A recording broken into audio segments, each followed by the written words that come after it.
What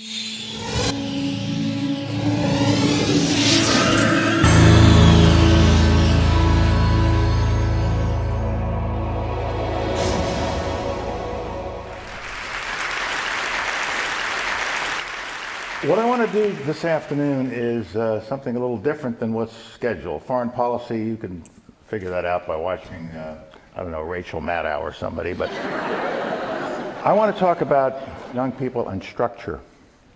Young people and structure. This was last Wednesday afternoon at a school in Brooklyn, New York, a Cristo Rey High School run by the Jesuits.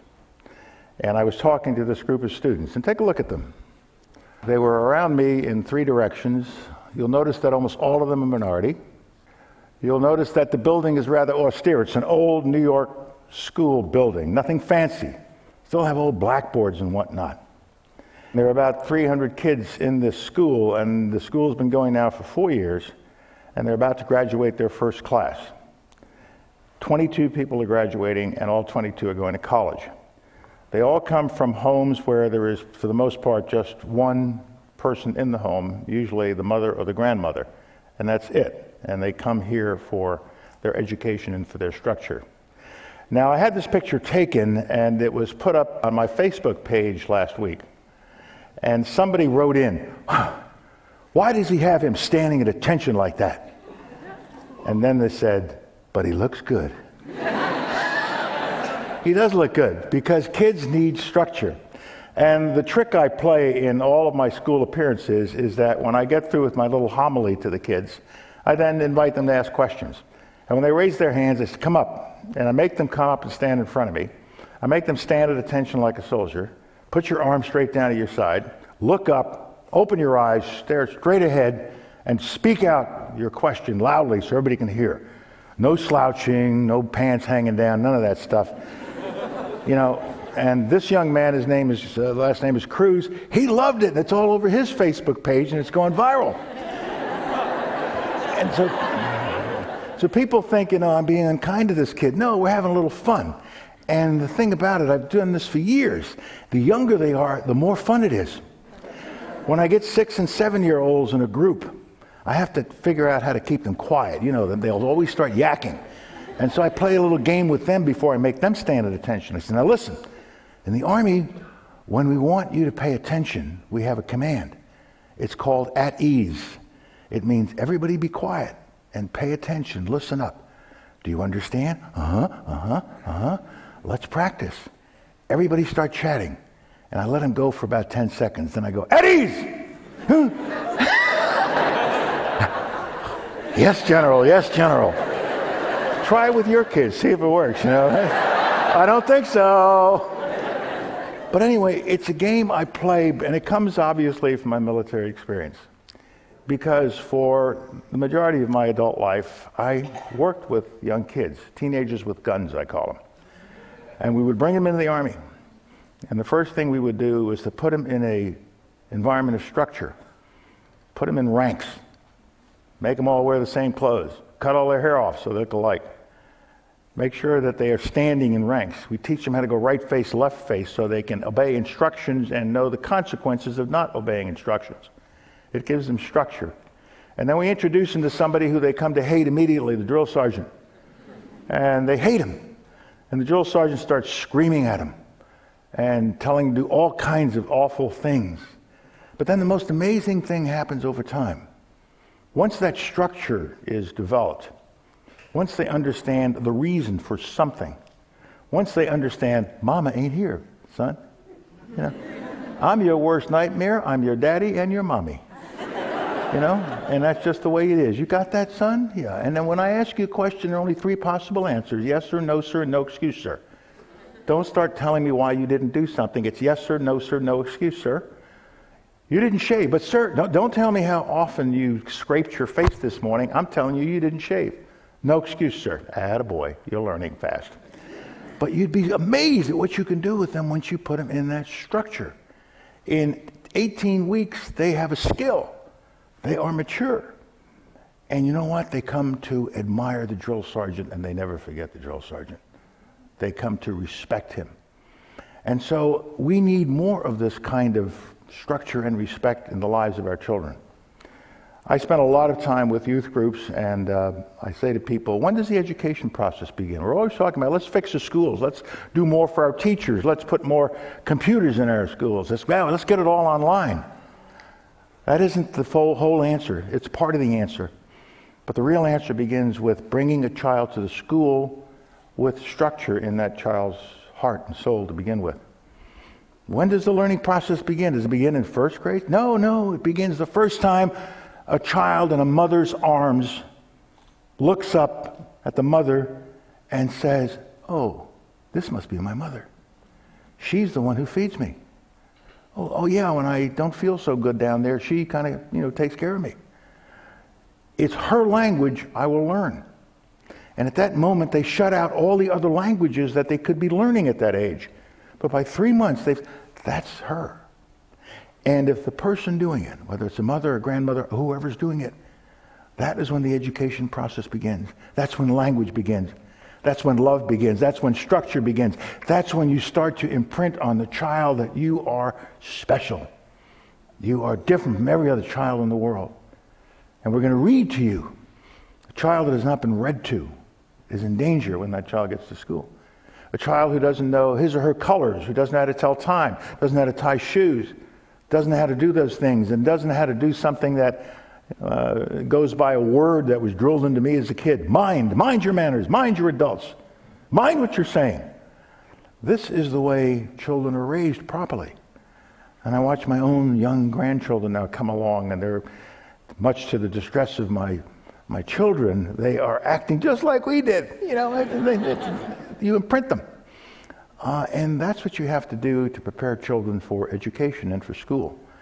And I'm working all the energy I have to sort of communicate this message that we need preschool, we need Head Start, we need prenatal care. The education process begins even before the child is born. And if you don't do that, you're going to have difficulty. And we are having difficulties in so many of our communities and so many of our schools, where kids are coming to first grade and their eyes are blazing. They got their little knapsack on and they're ready to go. And then they realize they're not like the other first graders who know books, have been read to, can do their alphabet. And by the third grade, the kids who didn't have that structure and minding in the beginning start to realize they're behind. And what do? They act it out. They act it out, and they're on their way to jail, or they're on their way to being dropouts. It's predictable. If you're not at the right reading level at third grade, you are a candidate for jail at age 18. And we have the highest incarceration rate because we're not getting our kids the proper start in life. The last chapter of my book is called The Gift of a Good Start.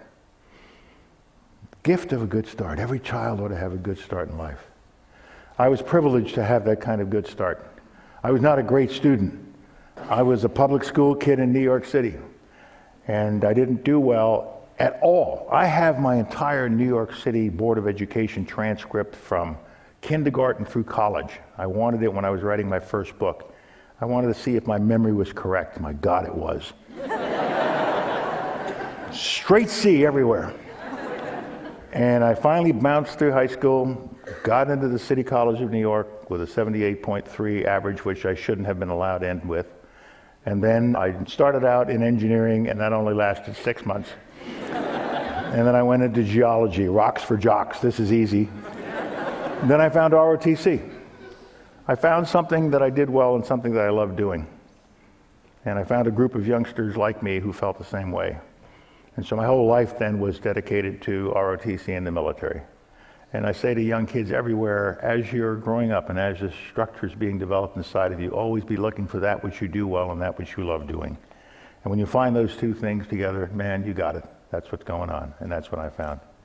Now, the authorities at CCNY were getting tired of me being there. I'd been there 4.5, going on 5 years, and my grades were not doing particularly well, and I was in occasional difficulties with the administration.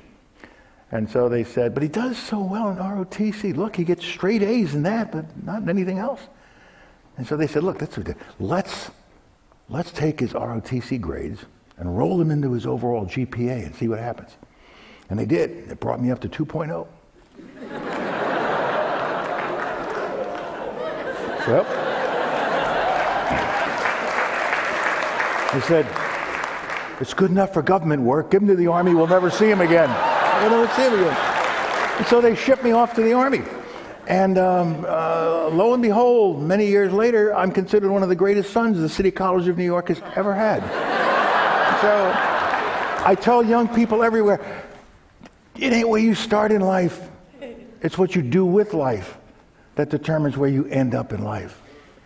And you are blessed to be living in a country that no matter where you start, you have opportunities. As long as you believe in yourself, you believe in the society and the country, and you believe that you can self-improve and educate yourself as you go along. And that's the key to success. But it begins with the gift of a good start. If you don't get that gift to each and every one of our kids, if we don't invest at the earliest age, we're going to be running into difficulties. It's why we have a dropout rate of roughly 25% overall and almost 50% of our minority population living in low-income areas because they're not getting the gift of a good start. My gift of a good start was not only being in a nice family, a good family, but having a family that said to me, now listen, we came to this country in banana boats in 1920 and 1924. We worked like dogs down in the garment industry every single day. We're not doing it so that you could stick something up your nose or get in trouble and don't even think about dropping out. If I had ever gone home and told those immigrant people that, you know, I'm tired of school, I'm dropping out, they'd say, we're dropping you out, we'll get another kid. We don't do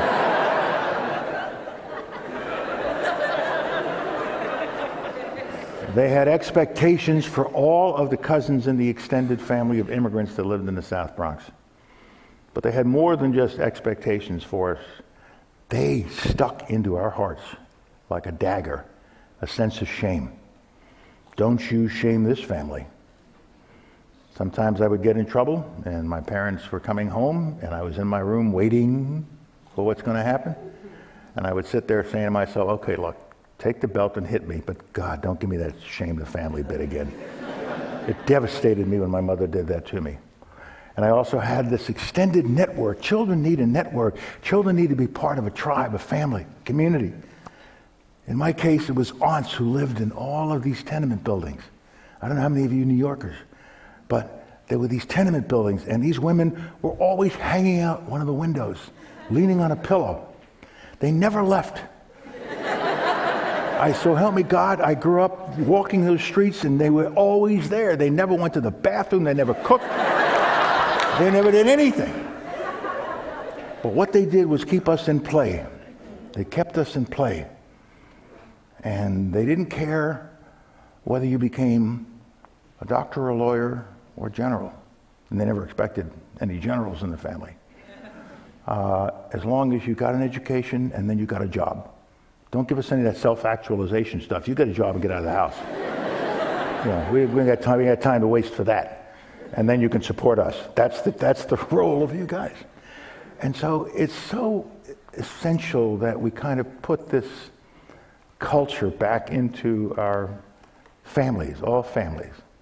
And it is so important that all of you here today who are successful people, and I'm sure have wonderful families and children and grandchildren. It's not enough. You've got to reach out and back and find kids like Mr. Cruz who can make it.